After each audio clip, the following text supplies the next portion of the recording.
പ്രസാദ്, ശരിയാണ്, സ്വാഭാവിക ജാമ്യം കിട്ടി പ്രതികൾ പുറത്തേക്ക് വരുമ്പോൾ SIT എന്തുകൊണ്ട് കുറ്റപത്രം നൽകുന്നില്ല എന്നൊരു ചോദ്യം സ്വാഭാവികമായും അപ്പുറത്ത് നിൽക്കുന്നുണ്ട്.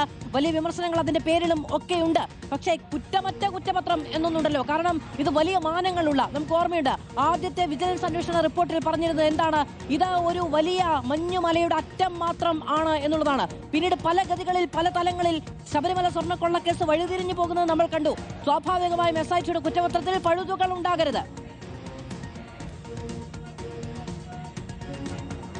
മാധു, ഇതിലൊരു പ്രധാനപ്പെട്ട കാര്യമുള്ളത്, ചെറിയ ചെറിയ കേസുകളിൽ കുടുങ്ങിയാൽ പോലും പാർട്ടിയുടെ പ്രാഥമിക അംഗത്വത്തിൽ നിന്ന് പുറത്താക്കുന്ന ഒരു സംഘടനാ രീതിയാണ് നമ്മൾ കണ്ടതെങ്കിൽ ശബരിമല സ്വർണ്ണക്കൊള്ള പോലെ ഇത്രയേറെ ഗൌരവമുള്ള കേസിൽ പെട്ടിട്ട് പോലും പാർട്ടിയുടെ പത്തനംതിട്ട ജില്ലാ കമ്മിറ്റി അംഗമായി തന്നെ എ പത്മകുമാർ പുറത്തിറങ്ങുന്നു എന്നുള്ളതാണ് ഈ കേസിലെ ഏറ്റവും പ്രധാനപ്പെട്ട കാര്യം. എ പത്മകുമാറിനെ അറസ്റ്റ് ചെയ്തത് മുതൽ മാധ്യമങ്ങൾ ഒന്നായി പാർട്ടിയുടെ സംസ്ഥാന സെക്രട്ടറി MV ഗോവിന്ദനോട് ഉൾപ്പെടെ ചോദിച്ചുള്ളതാണ്, എന്തുകൊണ്ടാണ് എ പത്മകുമാറിനെതിരെ സംഘടനാ നടപടി നിങ്ങൾ എടുക്കാത്തത് എന്ന്. അപ്പോഴും MV ഗോവിന്ദൻ പറഞ്ഞ മറുപടി മാധു, അതിന് കുറ്റപത്രം സമർപ്പിച്ചില്ലല്ലോ എന്നുള്ളതായിരുന്നു. ശരിയാണ്, കുറ്റപത്രം സമർപ്പിക്കാത്തത് കൊണ്ട് തന്നെ പത്തനംതിട്ടയുടെ ജില്ലാ കമ്മിറ്റി അംഗമായി എ പത്മകുമാർ പുറത്തേക്ക് വരുന്നു എന്നുള്ളത് തന്നെയാണ് ഇതിലെ രാഷ്ട്രീയ മാധു. ഇതാണ് പ്രതിപക്ഷം ആരോപിക്കുന്നത്.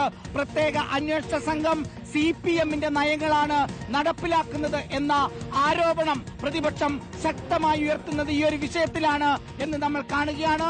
സമീപകാലത്തൊന്നുമില്ലാത്ത രീതിയിൽ കേരളത്തെ വലിച്ചിഴച്ച വലിയ വിവാദം, സ്വർണ്ണക്കൊള്ള വിവാദത്തിൽ ഉൾപ്പെട്ട ഈ കേസിലെ ഏറ്റവും പ്രധാനിയെന്ന് എല്ലാവരും കരുതുന്ന LDF സർക്കാർ നിയോഗിച്ച തിരുവിതാംകൂർ ദേവസ്വം ബോർഡിന്റെ മുൻ പ്രസിഡന്റ് എ പത്മകുമാർ, പത്തനംതിട്ട CPIMന്റെ ജില്ലാ കമ്മിറ്റിയായ എ പത്മകുമാറിനെതിരെ ഒരു നടപടി പോലും ഈ 3 മാസ കാലയളവിനുള്ളിൽ CPIM എടുത്തിട്ടില്ല എന്നുള്ളതാണ്. എന്തുകൊണ്ടാണ് നടപടിയെടുക്കാത്തതെന്ന് മുഖ്യമന്ത്രിയോട് വാർത്താ സമ്മേളനത്തിൽ നമ്മൾ ചോദിച്ചിരുന്നു. അപ്പോൾ മുഖ്യമന്ത്രി പറഞ്ഞ മറുപടി, അതിന് പറയേണ്ടത് പാർട്ടിയാണ് എന്നുള്ളതായിരുന്നു. അതിന് പാർട്ടി പറഞ്ഞ മറുപടി, കുറ്റപത്രം കൊടുത്തില്ലല്ലോ, അപ്പോൾ നോക്കാം എന്നായിരുന്നു. ചുരുക്കത്തിൽ കുറ്റപത്രം കൊടുക്കാത്ത മാത്രമല്ല, ഇതിന് കുറ്റപത്രം സമർപ്പിക്കുമ്പോഴും TV പ്രസാദ് ഇനിയിപ്പോ അത് കോടതിയിലുള്ളതല്ലേ എന്നും പറയുമല്ലോ.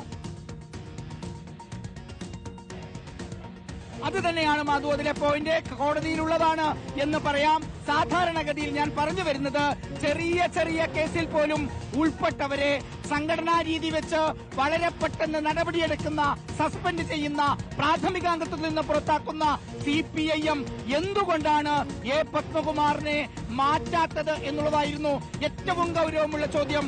ഏറ്റവും അവസാനം 90 ദിവസം ശബരിമല സ്വർണ്ണക്കൊള്ളയിൽ ഉണ്ണികൃഷ്ണൻ പോറ്റിക്കൊപ്പം ചേർന്ന് ദ്വാരപാലക പാളികളും കട്ടിളപ്പാളികളും കടത്തിക്കൊണ്ടുപോയി എന്ന് പ്രത്യേക അന്വേഷണ സംഘം കണ്ടെത്തിയ എ പത്മകുമാർ സ്വാഭാവിക ജാമ്യം തേടി 3 ദിവസം ജയിലിൽ കിടന്ന് പുറത്തുവരുന്ന സമയത്തും പാർട്ടിയുടെ ജില്ലാ കമ്മിറ്റി അംഗമായി തുടരുന്നു. ഒരു ചേർത്ത് പിടിക്കൽ CPIMന്റെ ഭാഗത്തുനിന്നുണ്ടായത് എന്തുകൊണ്ടാണ് എന്ന ചോദ്യം പലപ്പോഴും പ്രതിപക്ഷം ചോദിക്കുന്നത് നമ്മൾ കാണുകയാണ്.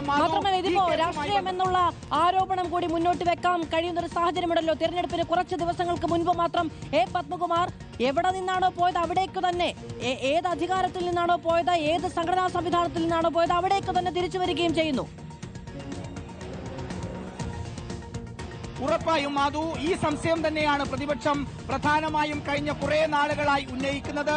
ഒരു അന്വേഷണ സംഘത്തെ സംബന്ധിച്ചിടത്തോളം അവരുടെ പ്രാഥമികമായ ഉത്തരവാദിത്തം പ്രതികളെ അറസ്റ്റ് ചെയ്യുക, തെളിവുകൾ കണ്ടെത്തുക, അത് കോർത്തിണക്കുക, അതോടൊപ്പം തന്നെ 90 ദിവസത്തിനകം കുറ്റപത്രം കൊടുക്കുക എന്നുള്ളതാണ്.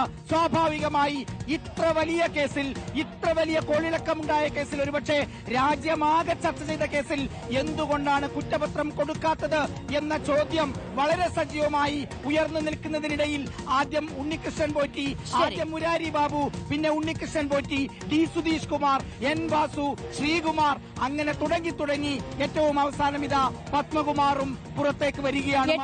എട്ടാമത്തെ പ്രതിയും പുറത്തേക്ക് വരികയാണ്. ശബരിമല സ്വർണ്ണക്കൊള്ള കേസിൽ SIT അറസ്റ്റ് ചെയ്ത് കോടതി റിമാൻഡ് ചെയ്ത് 8ാമത്തെ പ്രതിയും പുറത്തേക്ക് വരികയാണ്. 7 പേരാണ് ഇതിന് മുൻപ് പുറത്തു വന്നത്. 5 പേർക്ക് സ്വാഭാവിക ജാമ്യമാണ് കിട്ടിയത്. 2 പേർക്കാണ് സാധാരണ ജാമ്യം കോടതിയിൽ നിന്ന് അനുവദിക്കപ്പെട്ടത്. ടൈപ്പ് ചെയ്തതിലെ പിശക് എഴുതി തിരുത്തുകയായിരുന്നു എന്നൊക്കെയുള്ള ബാലിശമായ വാദങ്ങളാണ് എ പത്മകുമാർ മുന്നോട്ട് വെച്ചത്. അങ്ങനെയാണെങ്കിൽ ആ വാക്കുകൾ മാറ്റി എഴുതിക്കൊണ്ടല്ലോ, അതല്ലെങ്കിൽ ഉത്തമ ബോധ്യത്തിന്മേലിലാകണം. അങ്ങനെ ഉത്തമ ബോധ്യം ഉണ്ടായത് എങ്ങനെയാണ്? മഹസറുകൾ പരിശോധിക്കാതെ, രേഖകൾ പരിശോധിക്കാതെ എന്ന ചോദ്യമുണ്ട്. അത്രമേൽ ഉത്തമ ബോധ്യത്തോടു കൂടിയാണ് ചെയ്തതെങ്കിൽ എങ്ങനെയാണ് കോടതിയുടെ അനുമതി വാങ്ങാതെ ഈ മിനിറ്റ്സിൽ അതുവരെയും രേഖപ്പെടുത്തപ്പെട്ട കാര്യങ്ങളൊക്കെ, അല്ലെങ്കിൽ ദേവസ്വം ബോർഡിന്റെ മാനുവൽ പരിഗണിക്കാതെ ഒക്കെ നടപടിക്രമങ്ങൾ പൂർത്തീകരിച്ചത്? പ്രാഥമികമായ ഉത്തരവാദിത്തം അവിടെ ഉണ്ടായിരുന്നില്ലേ എന്ന ചോദ്യങ്ങൾക്ക് ഉദ്യോഗസ്ഥ ഗൂഢാലോചന എന്ന് മറുപടി പറഞ്ഞ് പ്രതിരോധിക്കാനാണ് ഇക്കാലം അത്രയും ശ്രമിച്ചത്. പക്ഷേ കുറ്റപത്രം സമർപ്പിച്ചില്ല എന്നൊരൊറ്റ പഴുതിൽ 90 ദിവസം പൂർത്തിയാകുമ്പോൾ പ്രതികളുടെ നീണ്ട പട്ടിക പുറത്താണ് എന്നത് പ്രേക്ഷകർ മനസ്സിലാക്കേണ്ടതുണ്ട്.